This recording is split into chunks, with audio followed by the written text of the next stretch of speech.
I think it will probably surprise you to know that pitch correction has been used on the vocals of some major Beatles releases.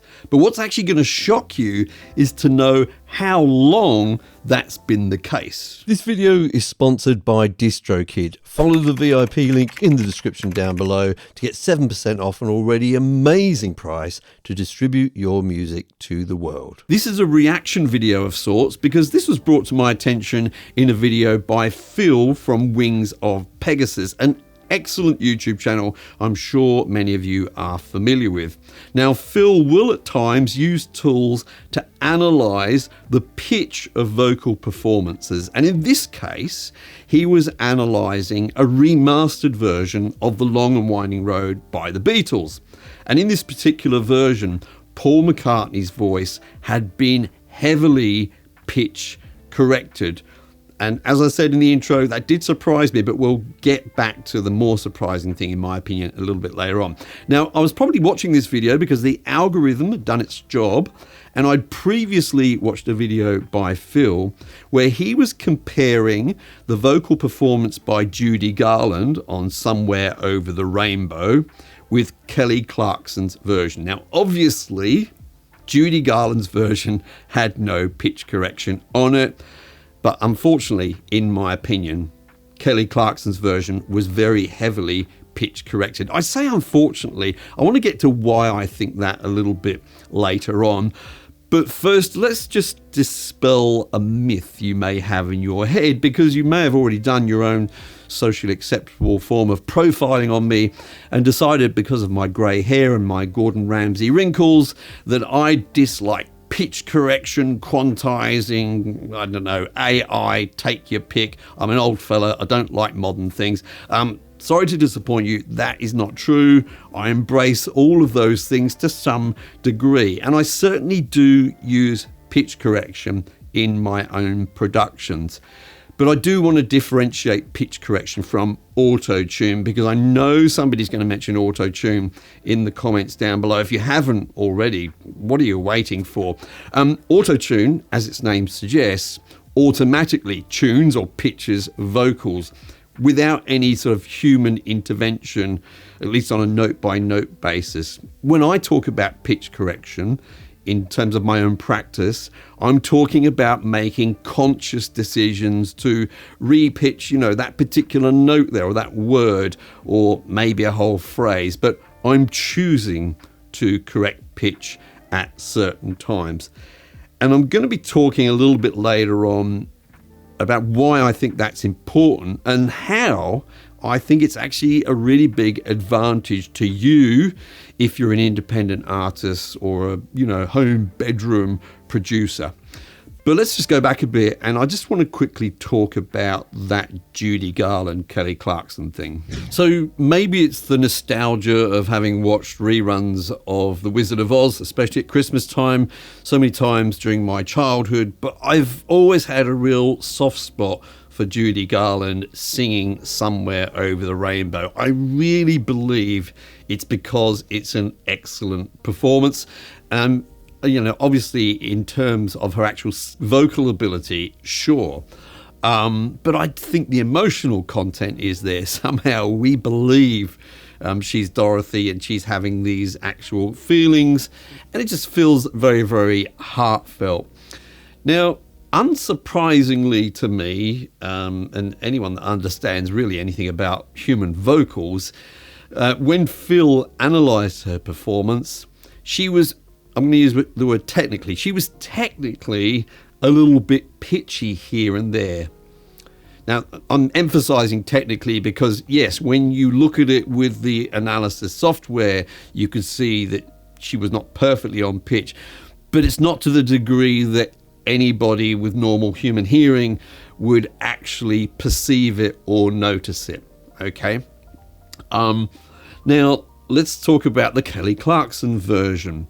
Now, I don't really listen to Kelly Clarkson a lot. It's not my genre of music, but when I have heard her, she has sort of stopped me in my tracks here and there with performances, and I've thought, wow, she really can sing very well. So in my opinion, she's undoubtedly a talented vocalist. way more than I'm ever going to be, that's for sure. But, you know, full credit to her. She's had a terrific career, and she deserves that terrific career, in my opinion. But it's disappointing then in that case that somebody somewhere, according to Phil's video and his analysis, found it necessary to take her performance of Somewhere Over the Rainbow and absolutely nail the pitch to its, you know, on the line every time with every note during her performance. Now, this sort of just seems silly to me, if I'm honest with you. I mean, maybe on that particular day she was really, really pitchy. I don't know if I believe that. I don't know if I believe she'd be that pitchy, to be honest with you.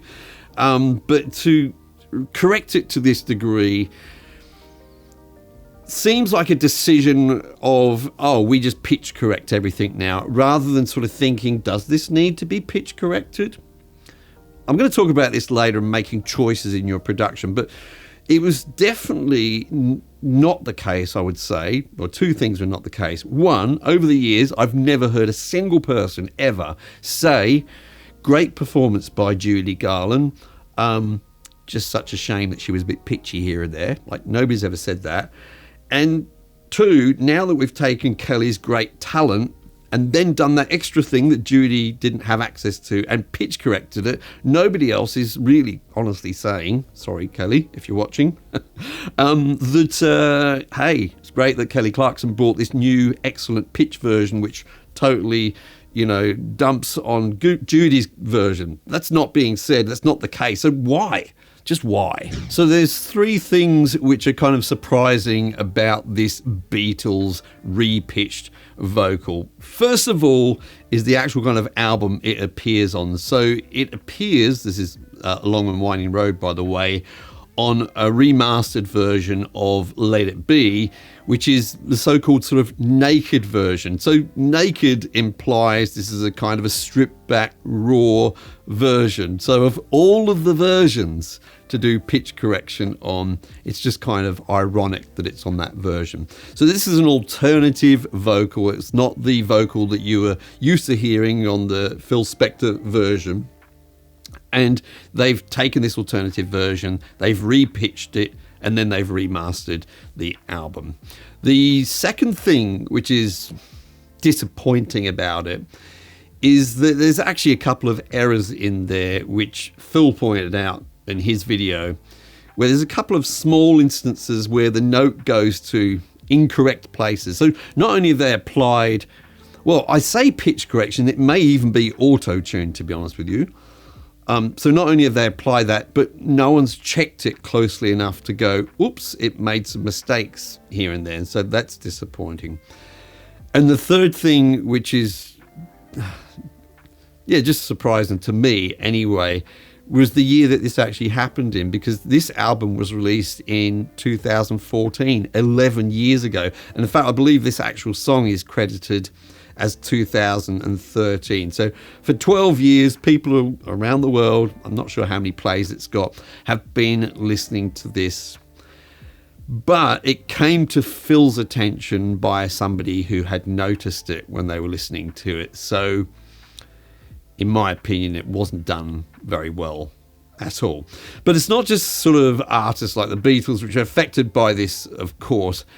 There's newer artists, and there's one in particular actually I'm thinking about. Let's talk about that. So around about 14 years ago now, Adele's career was thrust into a very different level, pretty much because of her performance at the Brit Awards with Someone Like You. It's got 197 million views on YouTube. I guess you could say that video was successful.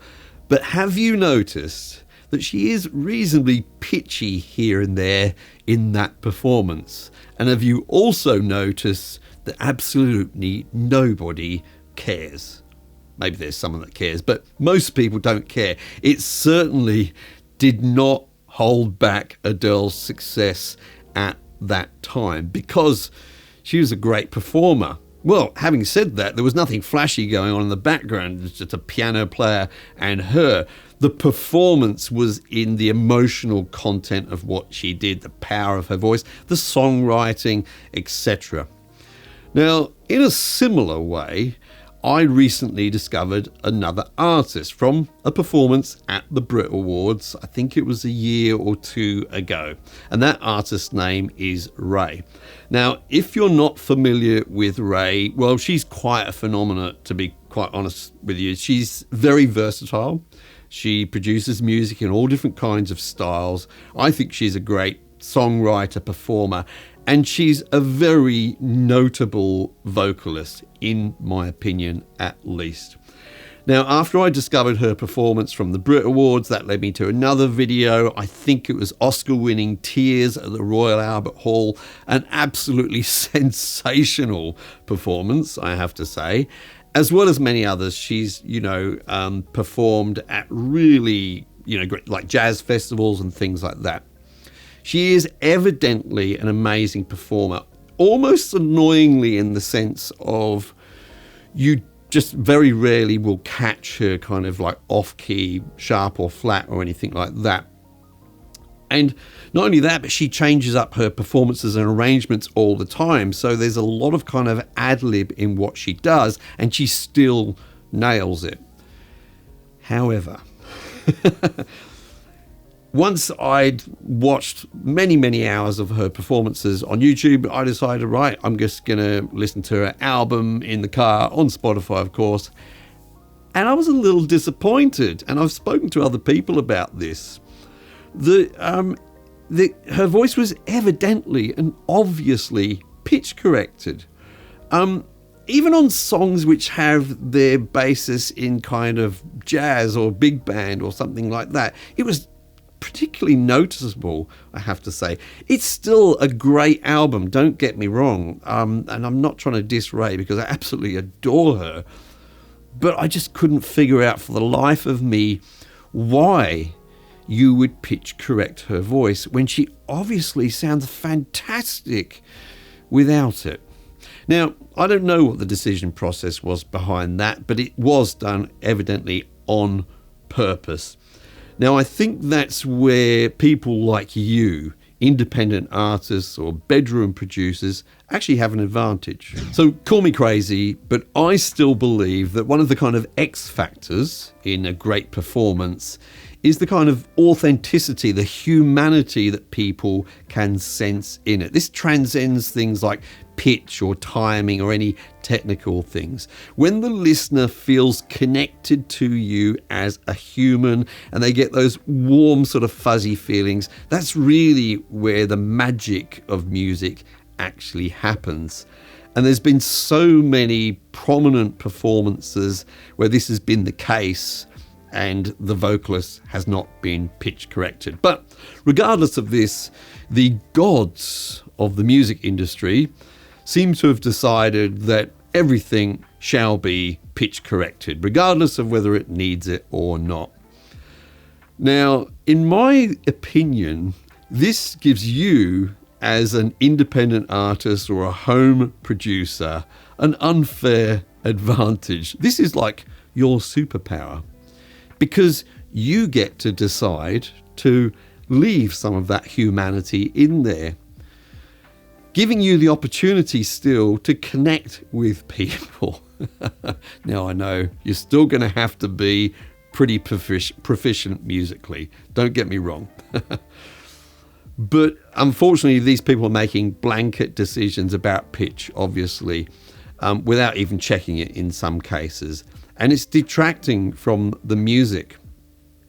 So you get to decide to keep that in. You, as I've said in a previous video, get to be a dictator, at least in your home studio environment. So I'm going to encourage you, unless it's just horribly pitchy and noticeable and off-putting, to believe in yourself. Believe in the fact that when a vocal is not perfectly on the line, that people, even if they're not completely aware of it, kind of sense it, and they sort of like it. It resonates with them. Well, that's what I think anyway. You can tell me what you think in the comments down below. Now, if you are an independent artist or a home producer and you're releasing your music to the world, please consider using our sponsor DistroKid. If you follow that VIP link in the description down below, you'll get 7% off of your first year of membership. Thank you so much for joining me today.